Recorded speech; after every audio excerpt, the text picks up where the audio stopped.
Assalamu alaikum jama'a. To, ni dai na ga kamar shiru ba za ta kai mu inda muke so mu je ba. Halin da ƙasar mu take ciki, kullum muna ganin abubuwa, muna gani waɗansu abubuwan muna ganin kamar akwai waɗansu hanyoyi da za a iya a yi maganin su. Amma ire-ire na sani muna da yawa sosai da sosai waɗanda watakila akwai abubuwa da yanda suke tafiya. Muna ganin kamar akwai hanyoyi na magance su, amma kuma da yawan mu muna zaɓar mu yi shiru.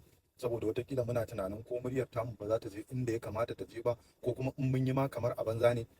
To, a yau ni dai kamar na canja wannan tunanin, kamar na ga shirin ba za ta kai mu inda muke so mu je ba. Saboda haka zan yi amfani da iyakar ni abin da zan iya a nawa ɓangaren. Kuma ina kira ga dukkan wani wanda yake da tunani, da yake da wani abu da yake ganin zai taimaka don abubuwa su canja a ƙasar nan tamu. Don Allah mu dinga daurewa muna fitowa muna yin magana, watakila abubuwa waɗanda suka kasance na wayar da kan mutane mu dinga ƙoƙari muna yi. Saboda a zahiri gaskiya kamar ƙasar mu kullum baya take yi. A lokacin da muke sa rai mu ga muna ci gaba, ko kuma waɗansu ƙasashen suna nan suna ci gaba, mu kuma kamar kullum abubuwa taɓarɓarewa suke yi.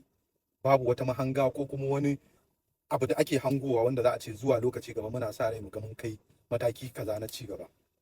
Kullum kamar abubuwa, kullum magana ake yi gaba tafi abin da aka bari a baya ya fi wanda ya zo, ko kuma ana zaton zai fi wanda ya zo. So ina ganin kamar ya kamata sai mun nuna da gaske muke yi gaskiya. Mu fito social media mu ta magana kawai ba shi ne kaɗai ba. So ni kamar inda zan ba da gudunmawa ta watakila waje ne na kiraye-kiraye, na mu fahimci ma me 'yancinmu, me ya kamata mu yi idan muna so mu ga gyara a cikin irin waɗannan abubuwan.